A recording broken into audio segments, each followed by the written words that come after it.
Welcome to the Globali. You are with me, Mousumi.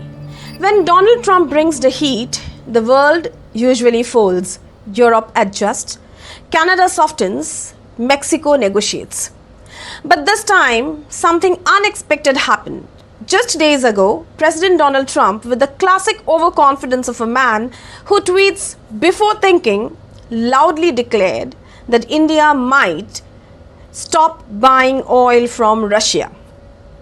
The announcement came not from Delhi or Moscow, but from the echo chamber of his own assumption.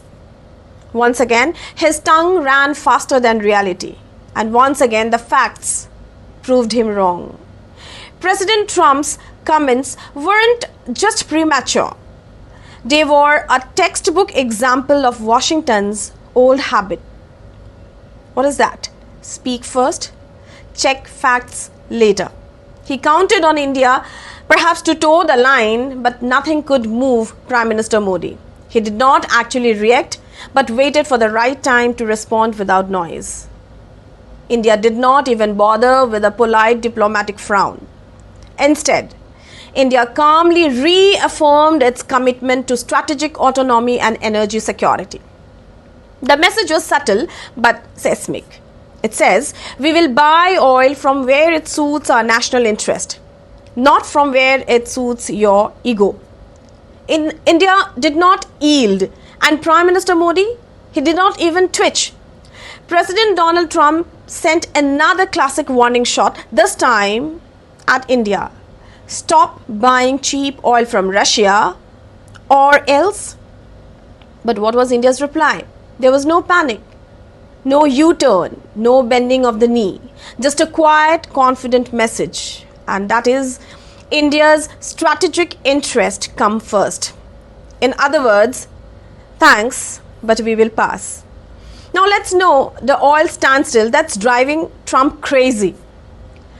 Donald Trump wants India to walk away from Russian crude, but India is walking straight toward it. Of course, with a purpose. Why? Because discounted oil means affordable fuel, stable prices, and the boost to our economic engine.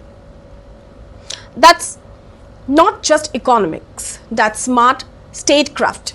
Unfortunately for Trump, India isn't behaving like the obedient ally he expected. In fact, New Delhi just increased its Russian oil imports last month. Now that must sting.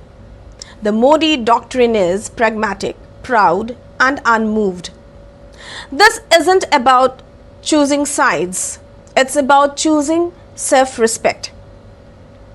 India isn't siding with Russia over the US. It's siding with its own citizens. Prime Minister Modi's message to Washington is blunt and of course unmistakable. India is not a satellite state. We do not play fetch. And we certainly don't back down because someone in Washington is having a geopolitical tantrum. So when President Trump turned up the volume, Prime Minister Modi turned up the silence. We notice Trump's style meeting India's steel. President Trump has always preferred diplomacy with a bullhorn, loud, brash, and sprinkled with threats. But this time, his theatrics met something he did not even expect. A quiet no. No compromises, no grandstanding. Just business as usual. Russian crude continues to flow. Indian refineries continue to hum. President Trump is used to being the storm. But what about Prime Minister Modi? He's proving to be the mountain. Today we see India redrawing the power map. The takeaway is bigger than oil. It's geopolitical. India will not be bullied into submission, not by China, not by the West, and certainly not by a TV host with a tariff fetish. This isn't the old playbook where Washington knocks and everyone lines up. This is a new world where India holds the pen, and right now it's rewriting the rules. Donald Trump tried to make India cave. India chose to carry on with Moscow on speed dial and zero apologies.